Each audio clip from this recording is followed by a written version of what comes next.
wonderful community to another edition of our monthly vlog. I'm here joined by Rebecca or Beck Van Wallingen. Welcome, Beck, our Chief Executive Officer. Now, new life, new plans, being in spring, we're working currently on our strategic plan, aren't we, Beck? Yeah, great. It's really exciting. We spent the last 6 months getting the kind of bones and structure about the strategic plan together. We've had a strategic plan from 2018 to 2023. The new plan will go from 23 to 27.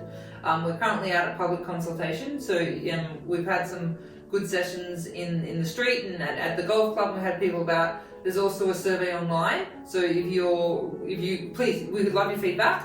If you go on our website, click the link, and I think it's only 7 or 8 questions. It shouldn't take too long, less than 10 minutes. We're really interested in your feedback around what you want from the health service, so we can include it in our strategic plan. We should see the strategic plan.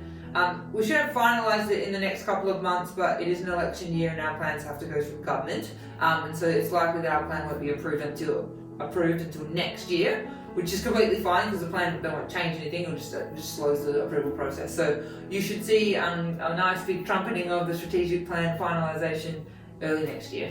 Yep, that's great, and yeah, we welcome all kind of feedback, don't we? Just to get the plan. Yeah, and it's really exciting. I think thinking about the future and all the things we could be. I think consolidating the health service, confirming that the health service is going to remain.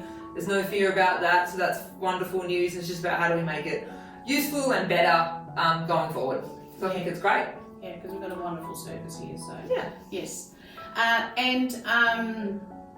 So also want to talk about some health awareness events that we have in September.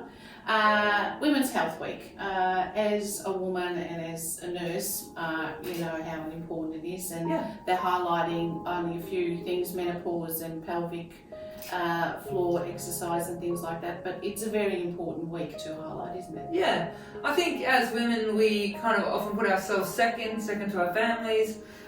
Second to the needs of our community, and I think it's important to remember that sometimes you have to put yourself first. I think the best analogy is like on an aeroplane where they say you don't give someone else the oxygen mask, give it to yourself, and actually your general health is just as important as that. So I think there's also an important message for men is to make sure that your loved one, who's a woman, if they're a woman, is looking after themselves, and that you give them the time and space and sometimes permission to take care of themselves.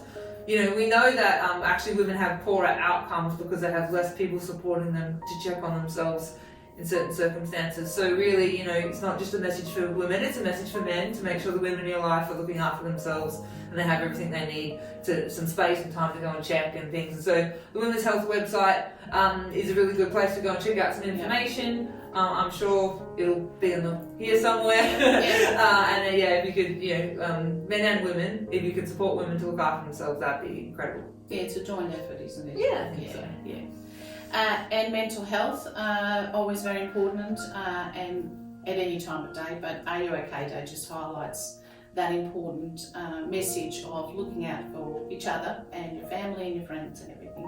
Yeah, that's right. So Are You OK is a specific day, but it really should be every day of the year. Yeah. And it's really about asking your neighbour or your friend or your loved one, are they okay, and about normalising communications about mental health and normalising checking in. Yeah. Yet again, there's a really great website, Are You OK? Essentially, go to the website. It gives you tools and tips how to ask people, because I think the biggest barrier is it feels awkward. Yeah. And you're not sure what to say, and what happens if they say I'm not okay. Yeah. And so it gives you tools and information to help you and make you feel confident and comfortable with checking on your friends and neighbours. Yeah, that's always good advice. And another thing that's happening at the healthcare service is that sadly you're leaving us. Very sad for us, but new challenges for you.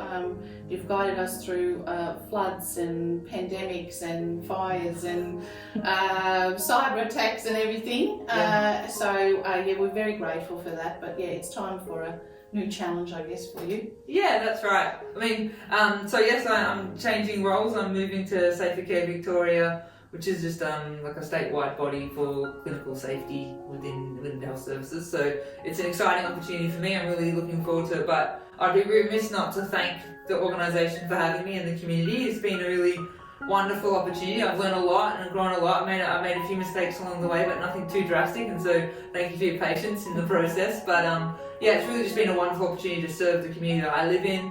I'm really grateful for the opportunity. It has been some crazy times, and so I feel like, you know, plague, pestilence, you know, just all of them. Exactly. But you know, I'm just really grateful to everyone for the opportunity, and I am sad to go, but you know, I'm looking forward to my new opportunities, and I feel like we leave the health service in a really good stead. The strategic plan's in a good space. Yeah.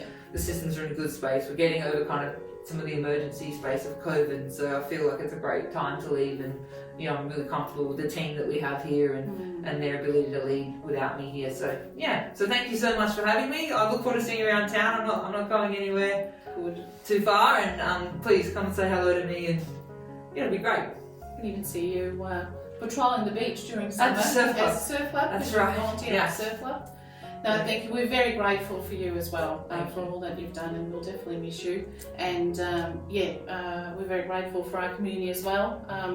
It's a very resilient community that we have, and together we'll keep on working for a healthy community. Thank you. Thanks, Beck.